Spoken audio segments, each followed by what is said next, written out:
जी का माल्यार्पण में स्वागत कर रहे हैं।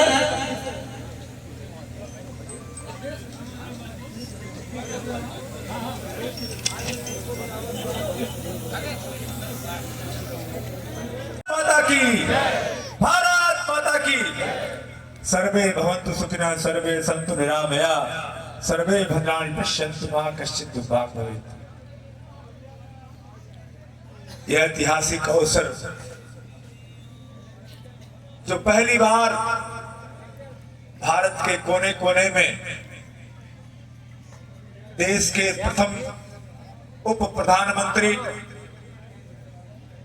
प्रथम गृह मंत्री सरदार वल्लभ भाई पटेल के 150वीं जन्म जयंती पर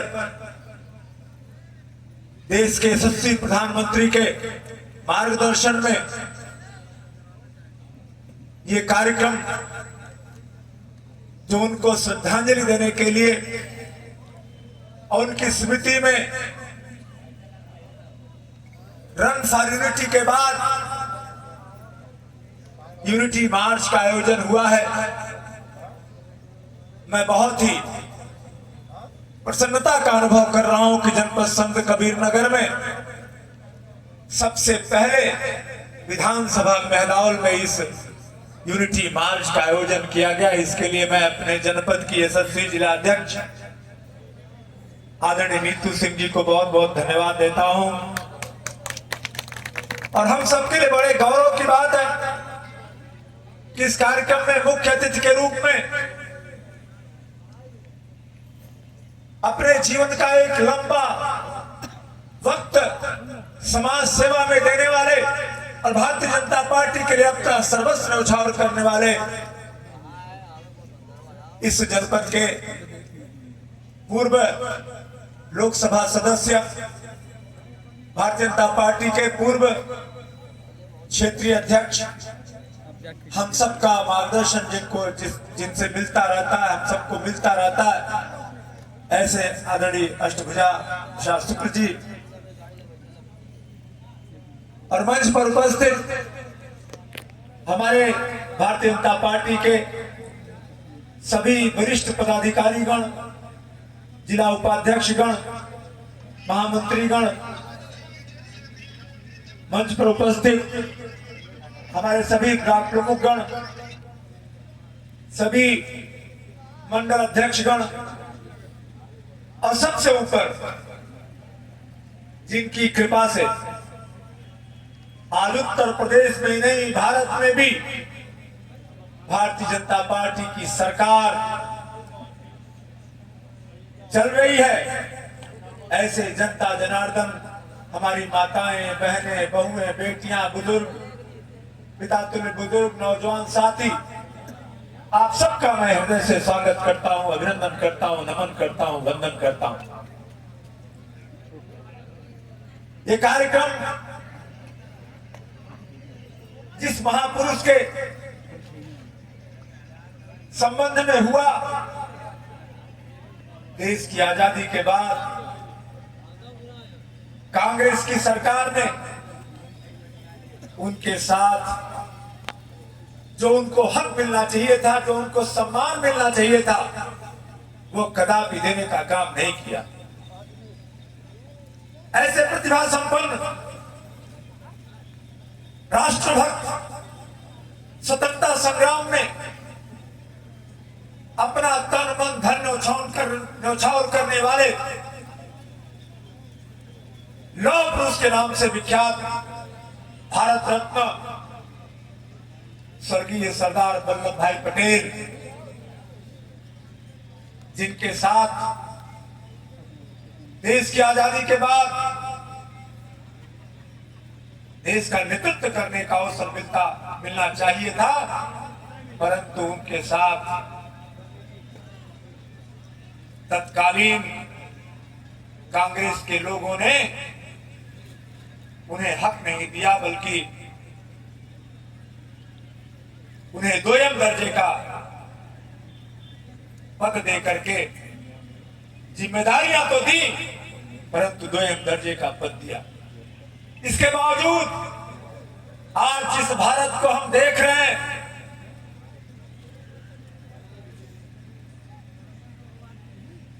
कन्याकुमारी से लेकर कश्मीर तक,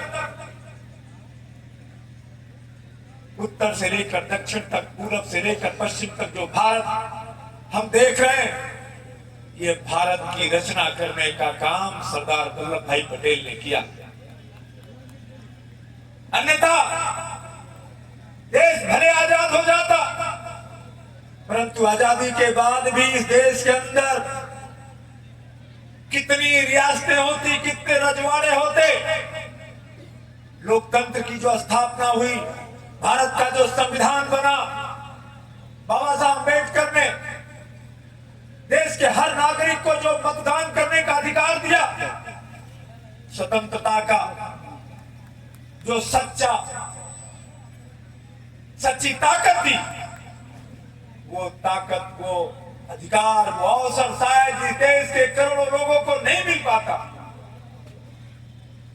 क्योंकि कहा गया है कि कोस कोस पे पानी बदले 4 कोस पर पानी, तो 10-20 कोस पर इस देश में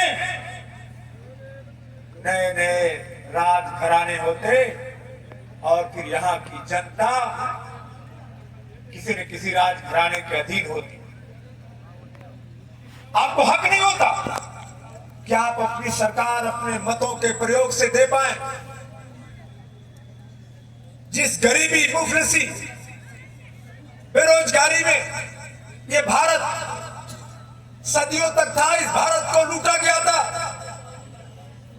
500 से ज्यादा वर्षों तक मुगलों ने, विदेशी मुस्लिमों ने, और 190 वर्षों तक अंग्रेजों ने इस भारत को लूटा था।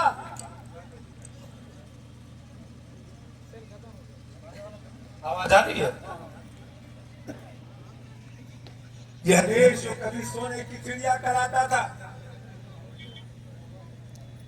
सोने की चिड़िया कराने वाला यह देश अंग्रेजों ने इस देश को किस तरीके से लूटा था, आप लोगों को मैं याद दिलाना चाहता हूं।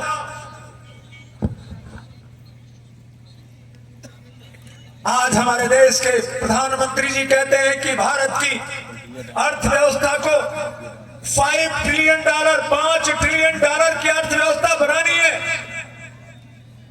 परंतु अंग्रेजों ने 190 वर्षों तक भारत से $47 ट्रिलियन लूट करके इंग्लैंड पहुंचाया था। आप कल्पना करिए कि भारत के यशस्वी प्रधानमंत्री आदरणीय मोदी जी $5 ट्रिलियन की अर्थव्यवस्था के लिए लगातार प्रयत्न कर रहे हैं। इसका 9.5 गुना धनराशि इस भारत से लूट करके अंग्रेज ले गए। कल्पना करिए कि आज जो अवसर बना है, आज जो भारत के हर नागरिक को स्वतंत्रता मिली है, शायद सरदार जैसे लोग इस देश में न पैदा होते तो ये भारत जो आज हमारे सामने, ये भारत बन नहीं पाता। इसलिए हम जितना भी सरदार वल्लभ भाई पटेल के इस कृत्य के बारे में जितनी भी अभ्यर्थना करें, जितना भी उनकी प्रशंसा करें, वो कम है। और इसलिए मैं अपने उत्तर प्रदेश के यशस्वी मुख्यमंत्री आदरणीय योगी आदित्यनाथ जी को बहुत बहुत धन्यवाद देता हूं, जिनकी प्रेरणा से आज पूरे प्रदेश में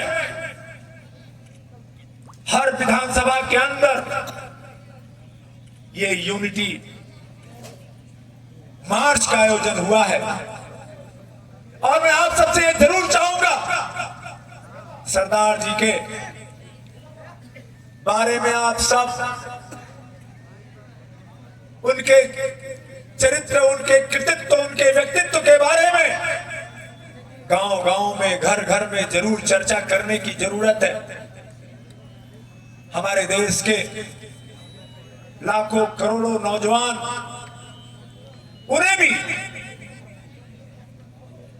उनके कृतित्व के बारे में जानकारी होनी चाहिए, उनके प्रति श्रद्धा का भाव हम सबके मन में उत्पन्न होना चाहिए। आप सबको इस अवसर पर मैं बहुत बहुत शुभकामनाएं देता हूं। चूंकि वक्त भी बढ़ता चला जा रहा है और हमारे मुख्य अतिथि जिनका अनुभव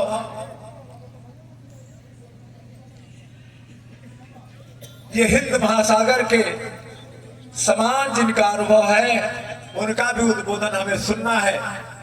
इसलिए मैं अपना शेष सारा समय उनको समर्पित करते हुए अपनी वाणी को विराम देता हूं। बोले भारत माता की, भारत माता की जय श्री राम।